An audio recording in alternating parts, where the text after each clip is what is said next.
Bem-vindo ao Audiotória. Ouça histórias, viva mundos. E deixe-se levar pela história de hoje. Leitura do livro Psicologia na Prática. Um guia interativo para uma vida mais leve. Sobre autor. Oi, eu me chamo Alana Anijar. Sou casada com Israel Anijar e mãe dedicada do Benjamin e do Samuel. Trabalho como psicóloga clínica com especialização em terapia cognitivo-comportamental e, atualmente, faço mestrado em distúrbios do desenvolvimento. De alguma forma, eu sempre tive o desejo de impactar positivamente aqueles que estavam ao meu redor. Essa é a minha verdadeira paixão, e a psicologia me permitiu viver isso. Hoje, eu ajudo as pessoas a descobrirem e desenvolverem o seu potencial, conquistando uma maior inteligência emocional e relacionamentos mais harmoniosos consigo mesmas e com os outros. Meu objetivo é fazer com que todos sejam capazes de chegar à melhor versão de si mesmos, a partir do contato com os conhecimentos da área da psicologia. Com o intuito de tornar as discussões sobre nossa mente e nossas emoções mais acessíveis, criei o podcast Psicologia na Prática, atualmente, o maior de saúde mental do Brasil. Há mais de um ano ele está no top 1 dos mais escutados no Spotify, contando com uma comunidade de mais de 1 milhão de seguidores. Saber que milhares de pessoas têm investido tempo para aprender mais sobre esse assunto tão importante me deixa realizada e me traz um grande senso de propósito. Além dos conteúdos no podcast, também compartilho, no meu perfil do Instagram, dicas e insights para uma vida mais equilibrada, instruindo a aplicação da psicologia na prática de forma real e leve. Em 2020, já com a experiência nas redes sociais, junto ao meu marido, fundei a Psi do Futuro, uma empresa com o objetivo inicial de ensinar profissionais da área da psicologia a se posicionarem no mundo digital. Desde então, mais de 3.000 psicólogas e estudantes já tiveram acesso aos cursos e mentorias, transformando suas vidas e carreiras. Com o tempo, a Psi do Futuro se tornou uma clínica e, hoje, conectamos psicólogas e pacientes em um ambiente acolhedor e eficiente. Contamos com mais de 100 profissionais em nossa equipe e já chegamos a mais de 6.000 atendimentos.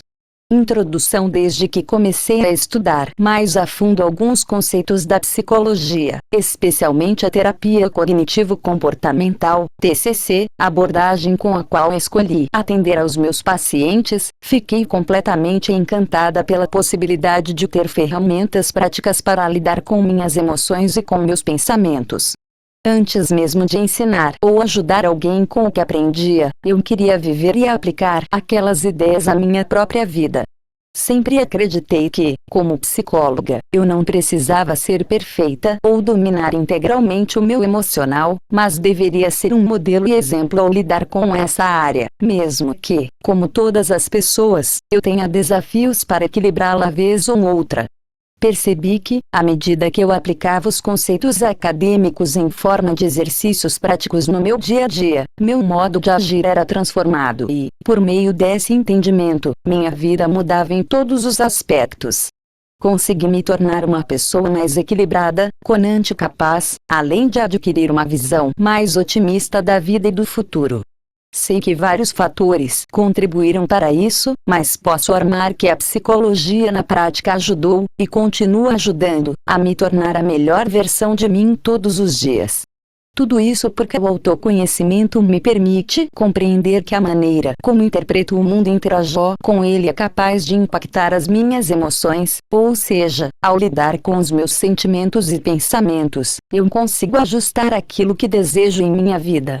Foi motivada por essa realidade que resolvi compartilhar a minha jornada com outras pessoas por meio das redes sociais em 2018. Comecei com os 600 seguidores que tinha no Instagram, que eram, em sua maioria, familiares e amigos. Queria que todos tivessem acesso ao conhecimento que eu estava adquirindo, e que também pudessem colher os frutos de uma vida mais saudável emocionalmente. Com o passar do tempo, o conteúdo que eu produzia começou a ter um alcance maior e, todos os dias, eu recebia mensagens de várias pessoas que nem conhecia, mas que se identificavam com a minha forma prática de falar sobre psicologia, o que me mostrou que, em muitos casos, o pouco interesse por assuntos relacionados à saúde mental estava relacionado à falta de informação acessível, em uma linguagem que todos pudessem compreender. Quanto mais meu consultório, que era virtual, enchia, mais eu tinha a consciência de que não poderia limitar o alcance do meu trabalho apenas ao atendimento individual, principalmente por ter consciência da realidade da nossa nação. Se comparado a outros 64 países distribuídos em todos os continentes, o Brasil possui o terceiro pior índice de saúde mental. Além disso, entre as 300 milhões de pessoas sofrendo com depressão ao redor do globo, 11 milhões são brasileiras. Os números dessas pesquisas são alarmantes, e, olhando para eles, percebo que a conscientização sobre a importância da saúde mental é cada vez mais urgente e necessária.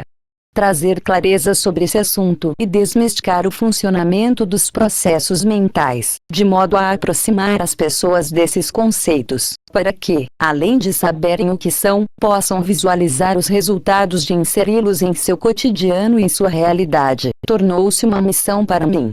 Com essa urgência em mente, em 2020, ano em que o mundo enfrentou uma pandemia e um caos global na saúde mental e física, decidi iniciar o projeto do meu podcast, Psicologia na Prática. A ideia era compartilhar, semanalmente, episódios gratuitos sobre a aplicação de todos esses conceitos teóricos, que eu havia aprendido nas salas de aula da Faculdade de Psicologia, em pautas do cotidiano, começando por temas comuns às pessoas, como autoestima, saúde mental, inteligência emocional, relações interpessoais e autoconhecimento. Ao longo desses 3 anos, o projeto cresceu tanto que, hoje, já temos mais de 13 milhões de streamings e mais de 1 milhão de seguidores. Além disso, estamos constantemente no topo dos podcasts mais ouvidos do Brasil. Você tem ideia de como isso é importante? Eu fico emocionada só de pensar. Porque esses números nos apontam um dado que traz esperança. As pessoas têm buscado e valorizado mais informações sobre saúde mental. A ideia desta obra foi justamente transformar esse conteúdo, que já tem dado tão certo em outros formatos, em um livro ou, se preferir, em um guia interativo, cuidadosamente projetado para incentivar você a explorar sua saúde mental, compreender suas emoções e aprender a enfrentar os desafios da vida de forma mais equilibrada e leve. Com base em princípios sólidos da psicologia, compartilharei ferramentas práticas, exercícios e fortes ações para ajudá-lo a desenvolver uma compreensão mais profunda de si mesmo e descobrir caminhos para uma mente mais saudável. O meu desejo é que, ao longo desta leitura, você adquira um olhar mais cuidadoso para os seus processos internos, aprimorando, pouco a pouco, o seu modo de lidar com as próprias emoções. Espero que saiba, no entanto, que os seus dias não sofrerão uma mudança instantânea assim que concluir este livro, mas garanto que a jornada que viveremos a partir de agora poderá despertar você para a vida que vale a pena viver. Parte 1. Necessidades emocionais. Quais são as suas? Capítulo 1. As raízes da emoção. Você já parou para pensar por que costuma se sentir de determinadas formas ou ter reações específicas quando exposto a certas situações? Porque alguns sentimentos aparecem com mais frequência no seu dia a dia, enquanto outros quase não são experimentados. O que explica pessoas diferentes reagirem e se sentirem de formas distintas, mesmo quando vivenciam um mesmo contexto. Quero começar a primeira parte deste livro levando você a refletir sobre essas perguntas e sobre a forma como lida com o mundo ao seu redor. Eu sempre fui muito observadora e interessada pelo comportamento humano.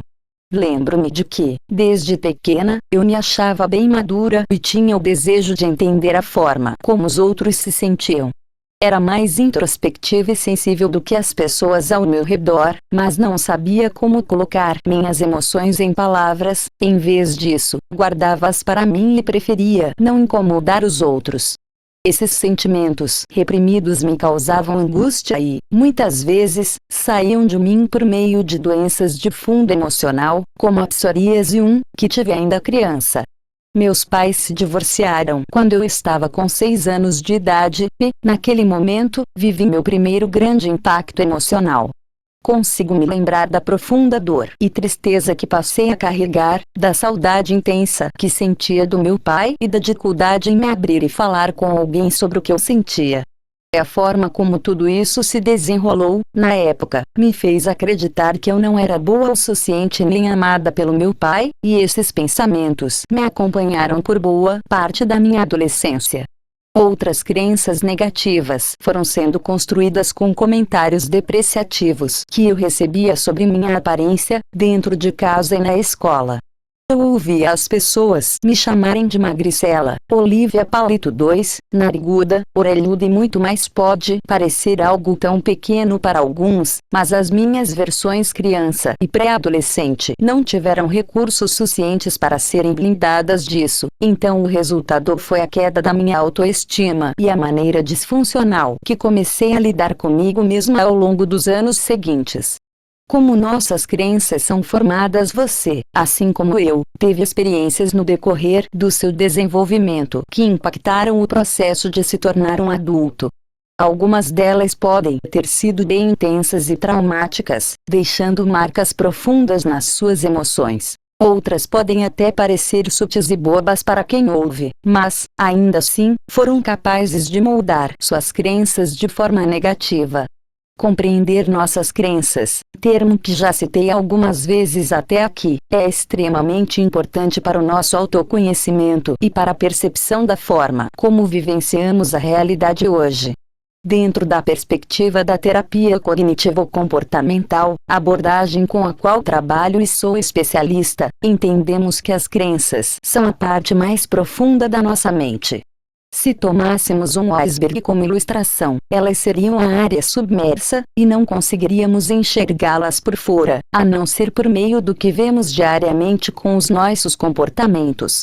As crenças nada mais são do que verdades absolutas que carregamos sobre nós mesmos, sobre o mundo e sobre o futuro, e vão sendo construídas ao longo da vida, especialmente durante a nossa infância. Experiências marcantes e repetitivas moldam a nossa forma de enxergar e responder a algumas questões como: quem sou eu? Qual o meu valor? Sou digno de ser amado? O mundo é um lugar conável. E o que posso esperar do futuro? Nós obtemos muitas dessas respostas a partir das interações que tivemos com as pessoas com as quais mais convivemos nos nossos primeiros anos de vida. As crenças dos adultos que nos cercavam, de alguma forma, foram importadas para nós, quer queiramos ou não. Muitos de nós crescemos em lares disfuncionais ou convivemos com adultos que não tinham uma boa saúde mental nem conhecimento para nos ajudar a desenvolvê-la em nossa vida. Por mais bem intencionados que fossem, os nossos pais e cuidadores, ou a maioria deles, não dedicavam um olhar atencioso para uma educação emocional de qualidade e para a construção de crenças saudáveis. Isso nos deixa com bastante trabalho a ser feito quando chegamos à vida adulta, mas, embora estejamos frente a uma tarefa desafiadora, reordenar as nossas bases não é algo impossível. Para que possamos redesenhar essa visão de mundo, precisamos de autoconhecimento e autorreação, que é o que buscarei oferecer ao longo deste livro.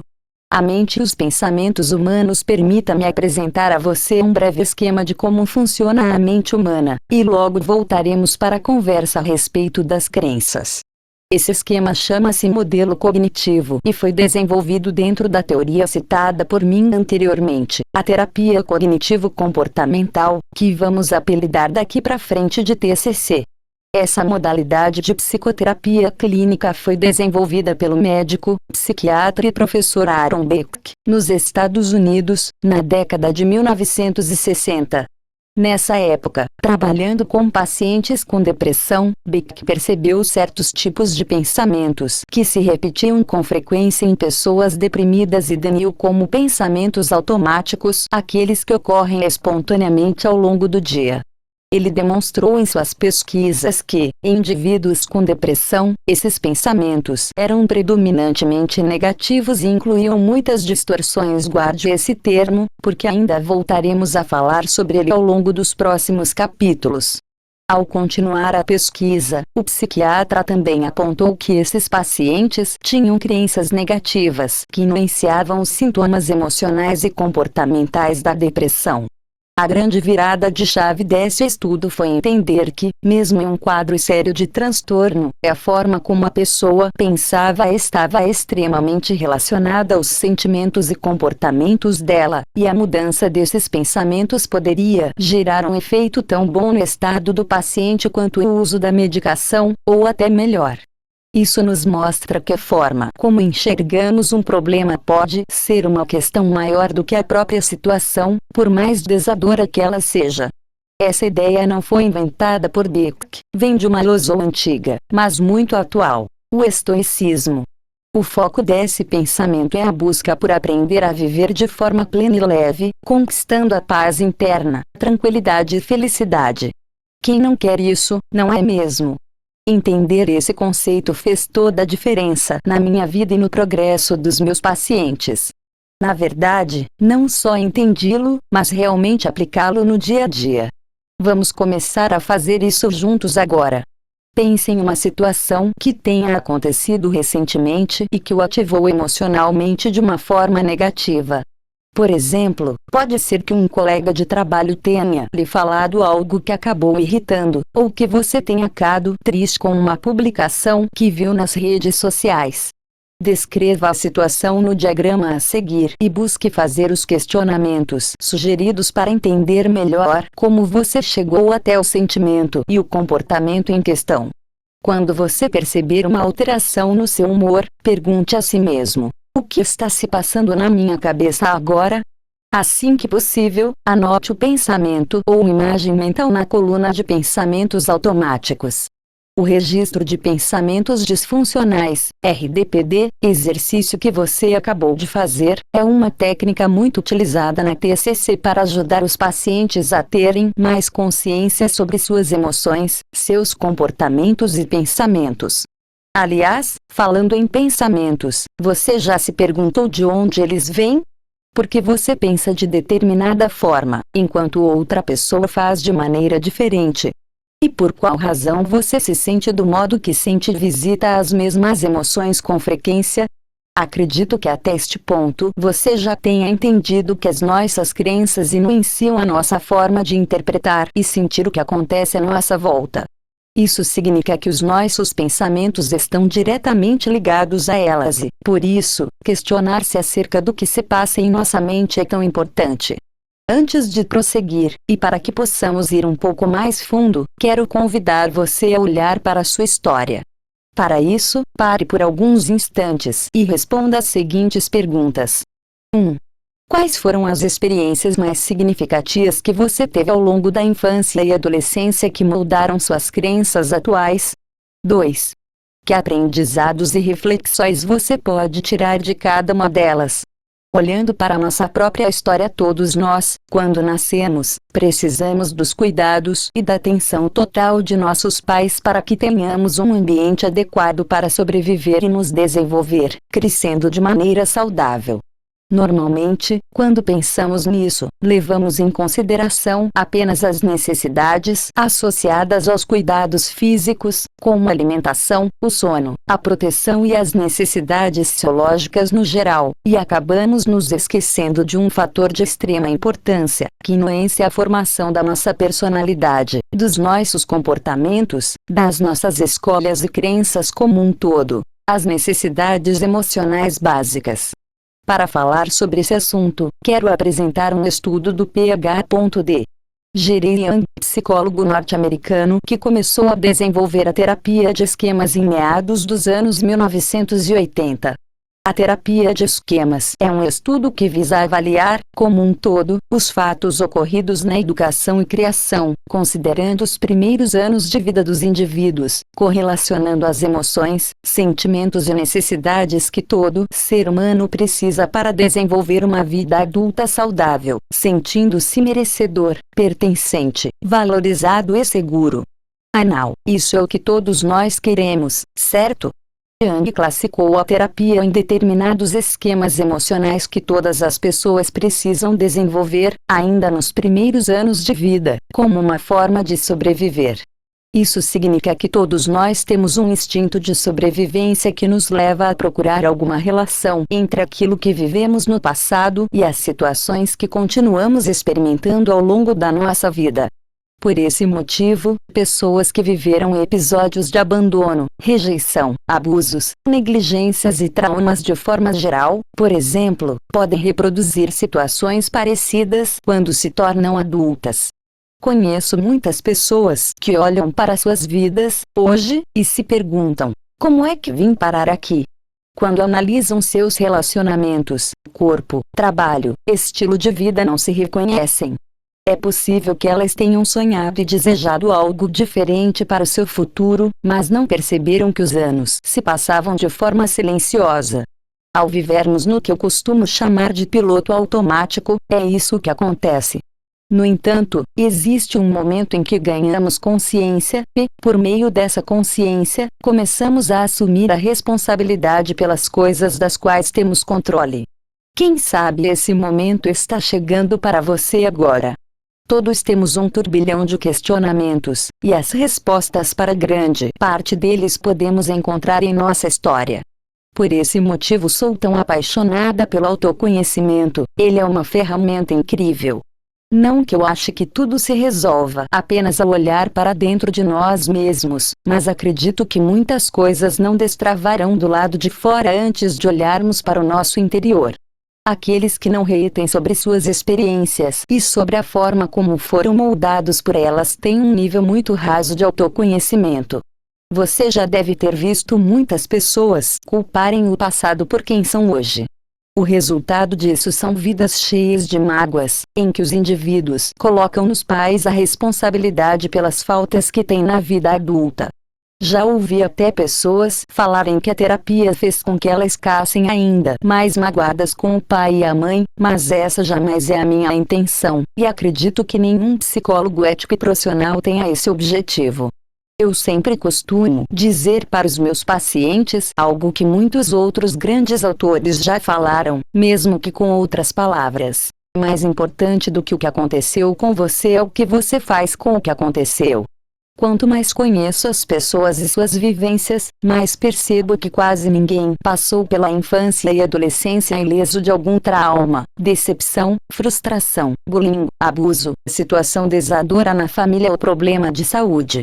Eu amo ouvir histórias, todos os dias escuto as mais variadas, e cada vez a noção de humanidade compartilhada, a consciência de que todos nós estamos passando pela experiência humana e que temos dores parecidas, faz mais sentido.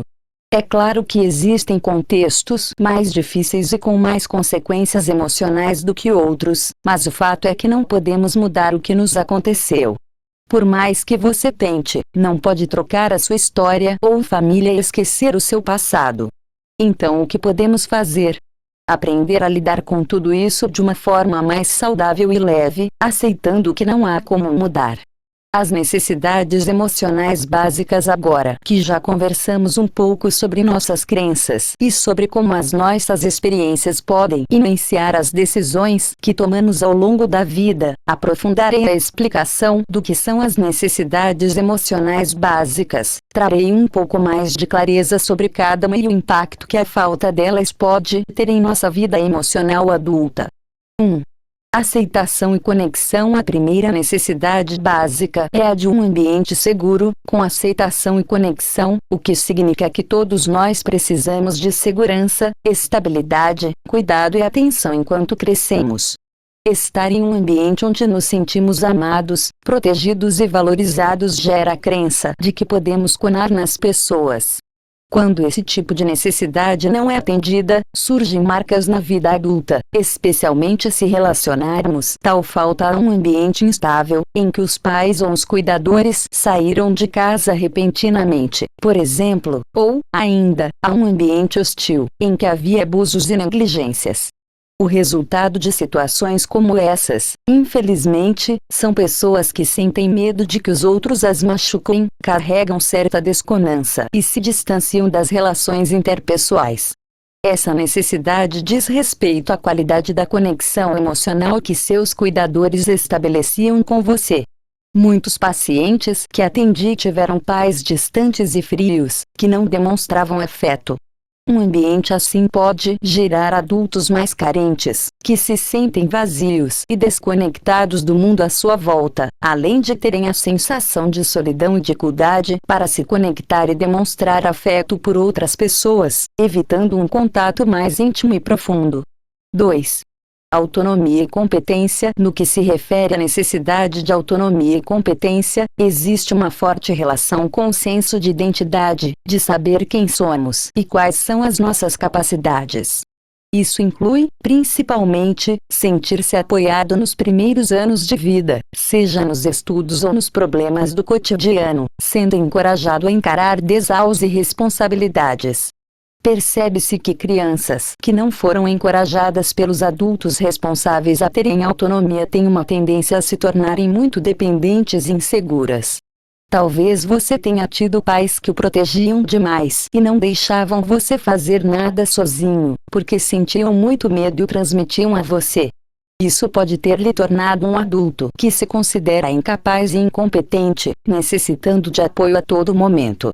Ou então pode ser que você tenha se tornado muito inseguro, apreensivo e com o sentimento de que algo ruim irá acontecer a qualquer instante, justamente por não ter tido a oportunidade de viver de uma forma mais leve.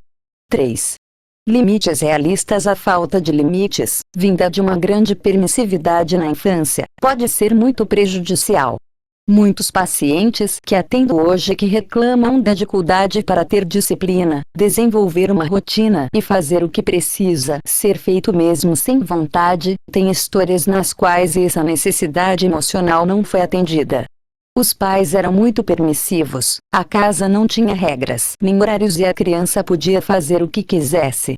As consequências desse tipo de criação são adultos que se sentem superiores a outras pessoas e têm dificuldade de autocontrole.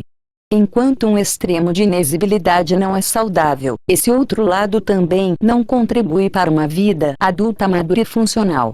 Quando a pessoa foi inserida no segundo cenário, da educação mais permissiva, a dificuldade em respeitar limites e opiniões alheias ou conselhos é comum.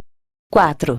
Liberdade de expressão. A necessidade de liberdade de expressão e emoções válidas possui relação com o incentivo à expressão dos sentimentos e emoções de forma livre e genuína. A compreensão de que tanto os sentimentos, considerados bons quanto os ruins, são importantes e de que as necessidades, desejos e opiniões da criança também são válidos e devem ser respeitados, como os de qualquer outra pessoa, envolve entender que está tudo bem não estar sempre bem, que acertar e errar faz parte da vida e que isso é um aprendizado, e não um problema.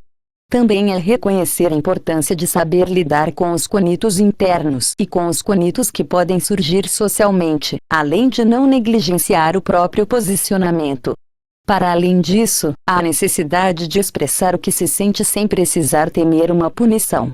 Quando crescemos em um ambiente onde não se pode expor os sentimentos de forma livre, ocorre uma forte tendência a desenvolver comportamentos de perfeccionismo, alta exigência consigo e com os outros, necessidade de aprovação e de reconhecimento disfuncionais.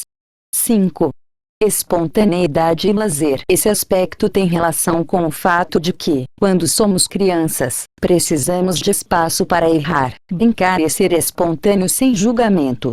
Quem nunca viu uma criança fazendo palhaçada, brincando e rindo? Infelizmente, em muitas famílias, isso não é permitido ou bem visto. Existem famílias nas quais os cuidadores são muito formais e sérios, erros não são tolerados e a criança se sente menosprezada ou reprimida. A falta dessa liberdade pode fazer com que ela se torne um adulto acanhado, submisso, retraído e com falta de espontaneidade. Quando a criança está inserida em um ambiente rígido e punitivo, com muitas regras e responsabilidades excessivas, ela pode se tornar um adulto com altos níveis de cobrança e sem a capacidade de se divertir, descansar e ter prazer no cotidiano. O que fazer a partir de agora? Talvez você nunca tenha tido acesso a essas informações e, agora, ao ler estas páginas, tenha se identificado com vários dos exemplos que dei. Minha intenção aqui é que você possa se conhecer mais e, por meio destes insights, buscar as mudanças necessárias. Como eu comentei antes, é normal que olhemos para essas necessidades e pensemos: ferrou. Não recebi nem metade disso aí direito. Fique tranquilo que tem jeito. Nossos pais eram o que podiam e, provavelmente, não tinham esse conhecimento que você adquiriu agora. Acredito que você já deve ter ouvido a expressão criança interior, não é? Esse conceito é bem antigo e usado por algumas abordagens dentro da psicologia, e quero explicar melhor como essa metáfora pode ajudá-lo. Quando falamos sobre o nosso desenvolvimento emocional, percebemos que nem sempre ele acompanha a nossa idade cronológica. Na realidade, muitos adultos carregam seus eus infantis e suas dores vividas na infância, que influenciam até hoje seus comportamentos e decisões. O objetivo do trabalho com a criança interna não é infantilizar o adulto, fazê-lo reviver todas suas memórias dolorosas ou sentir-se uma vítima, mas, sim, levá-lo a assumir a responsabilidade por seu comportamento atual e compreender as distorções e o impacto das experiências da infância em sua vida. O que fazer, então, com tudo isso? Hoje, com o conhecimento e consciência que você tem tomado acerca da sua própria história e das suas necessidades emocionais, seu papel é buscar desenvolver esses pontos que foram falhos ao longo da sua infância e adolescência. Aqui vão algumas dicas de ações práticas que você pode começar a exercitar a partir desse momento. 1. Ambiente seguro. Identifique quem são as pessoas que, nos seus dias bons e maus, respeitam, acolhem, confrontam e aproximam você da sua melhor versão. Também perceba o quanto você exerce essa postura acolhedora, respeitosa e gentil consigo mesmo nos seus dias bons e nos dias maus. 2. Conexão. Compartilhe, com pessoas amáveis e de confiança, medos e inseguranças que acredita que só você sente. Provavelmente, você vai perceber que elas já passaram ou estão passando por algo semelhante. 3. Autonomia. Busque a sua independência e o sentimento de eficácia ao se propor a fazer alguma tarefa desafiadora sozinho, do início ao fim, mesmo que pareça simples.